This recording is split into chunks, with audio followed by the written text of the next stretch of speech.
Bueno, yo les voy a hablar de la epidemia de la diabetes. La diabetes se ha convertido en un problema importante para la salud pública debido a la epidemia en los adultos y a la aparición de diabetes tipo 2 en los niños. La diabetes tipo 2 es responsable del 95% de todos los casos de diabetes y del 100% de los casos no diagnosticados de diabetes. La prediabetes es una condición asintomática.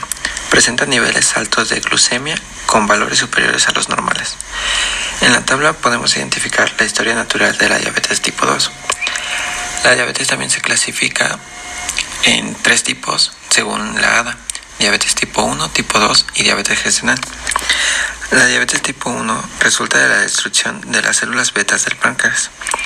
La diabetes tipo 2 resulta de un efecto progresivo de la secreción de insulina.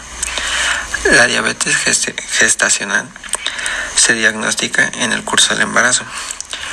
La diabetes es un problema en la salud pública y de acuerdo a la OMS, en el año de 1985 la población diabética era de 30 millones de pacientes.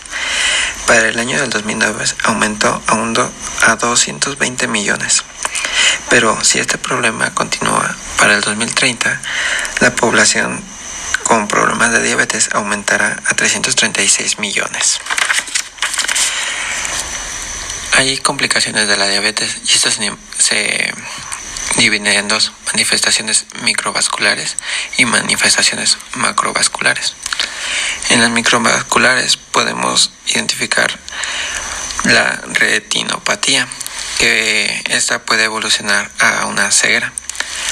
La nefropatía, esta suele evolucionar a insuficiencia renal crónica.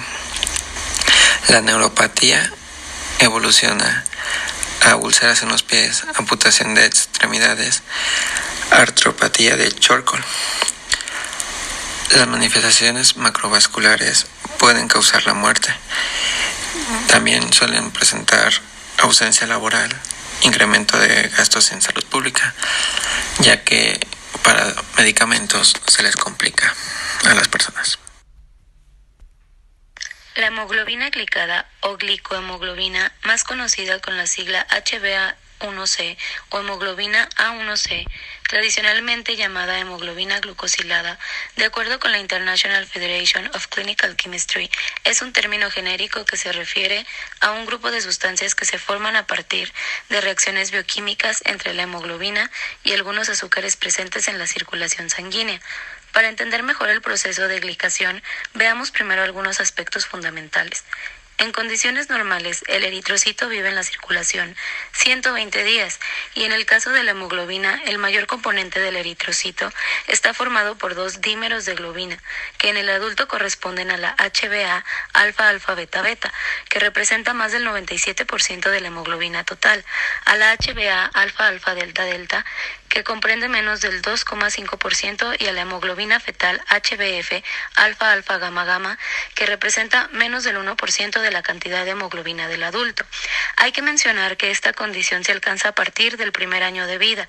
El contacto permanente del eritrocito con otras sustancias, en particular con la glucosa, hace que se incorpore a su estructura molecular proporcionalmente en el torrente sanguíneo y durante el lapso de vida de la célula.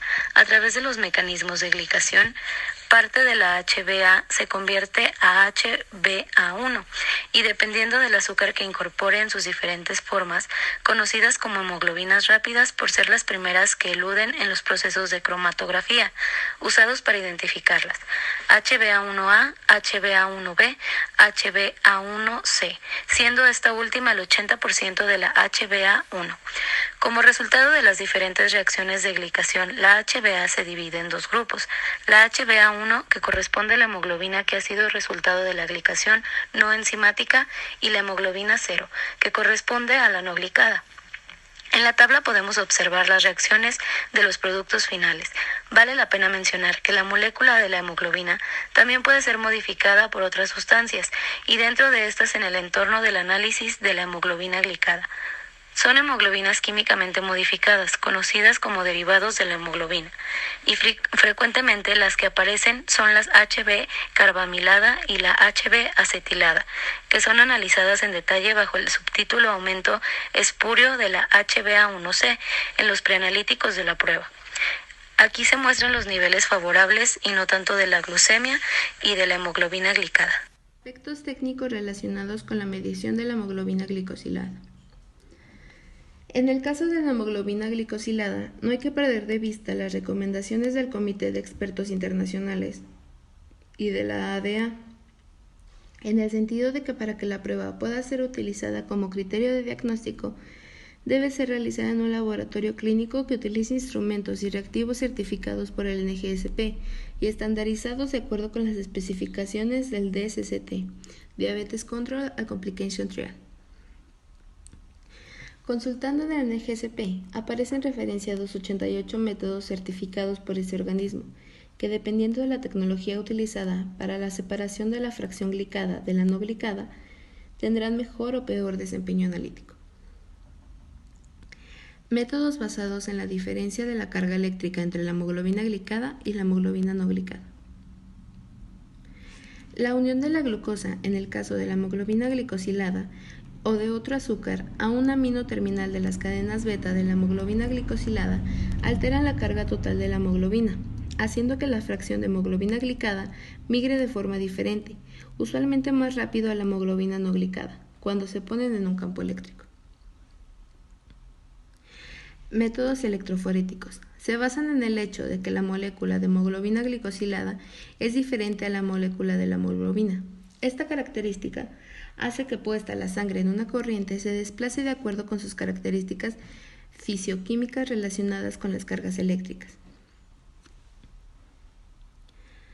Métodos cromatográficos.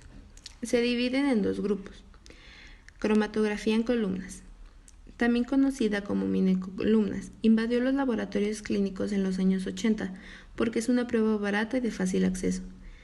Aparte de que es dependiente del pH y la temperatura a la cual se hace la prueba, tiene problemas de calibración, baja reproducibilidad y muchas de ellas no miden la hemoglobina glicosilada, sino la hemoglobina glicada total. Cromatografía líquida de alta eficiencia. Se conoce como el estándar de oro o la prueba de referencia para la determinación de la hemoglobina glicosilada.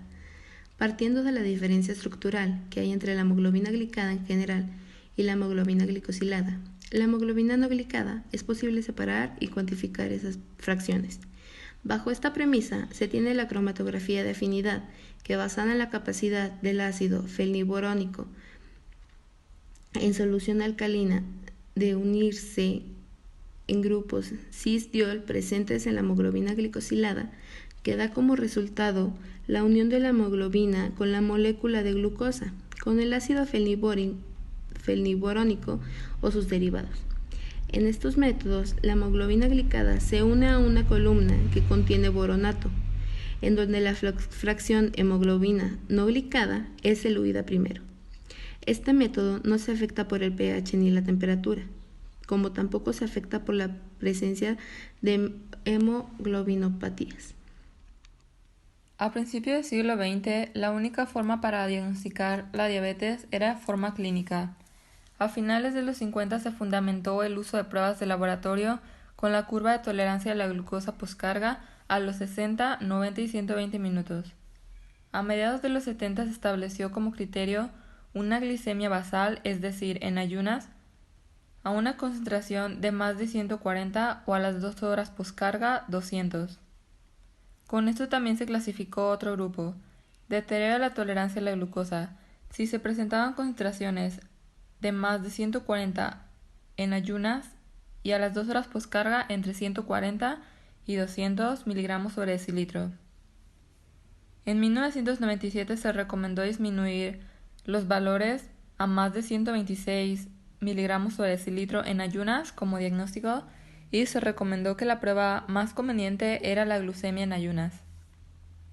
En el 2010 se incorporó la hemoglobina glicada como el primer criterio para el diagnóstico y tratamiento de la diabetes. Con esto se establecieron criterios para el diagnóstico y son: la hemoglobina glicada debe ser mayor o igual a 6.5%. Debe realizarse por un método certificado por el Programa Nacional de Estandarización de la Hemoglobina Glicada. La glicemia debe ser igual o mayor a 126 después de un ayuno de 8 horas. La glicemia 2 horas poscarga debe ser mayor o igual a 200 miligramos sobre decilitro. Para pacientes con síntomas de hiperglucemia, se debe hacer una glucemia al azar, dando como resultado más de 200 miligramos sobre decilitro. En base al uso de la hemoglobina glicada como criterio para diagnóstico, enfatizamos algunos aspectos importantes. Debe realizarse en un laboratorio certificado. Debe realizarse en un laboratorio convencional. No se aceptan point of care instruments como en el monitoreo en casa. El uso de la hemoglobina glicada no excluye los criterios basados en la glucemia, como la glicemia en ayunas, la poscarga y al azar. Esta prueba puede usarse para el diagnóstico de diabetes tipo 1 y tipo 2. No se aceptan como prueba de diagnóstico de diabetes gestacional. Para confirmar un resultado positivo debe realizarse la prueba un día diferente. Debe estar controlado por indicadores de calidad. En el monitoreo de la diabetes es la mejor prueba de seguimientos. Tenemos que la frecuencia de evaluación depende del paciente. Se recomienda cada 3 a 6 meses para personas con enfermedad estable y cada 3 para quienes tengan cambios terapéuticos. Si es posible y no causa algún riesgo para el paciente, se debe tratar de disminuir a menos de 6. Y en la glucemia prepandial se debería llegar de 72 a 108 miligramos sobre decilitro.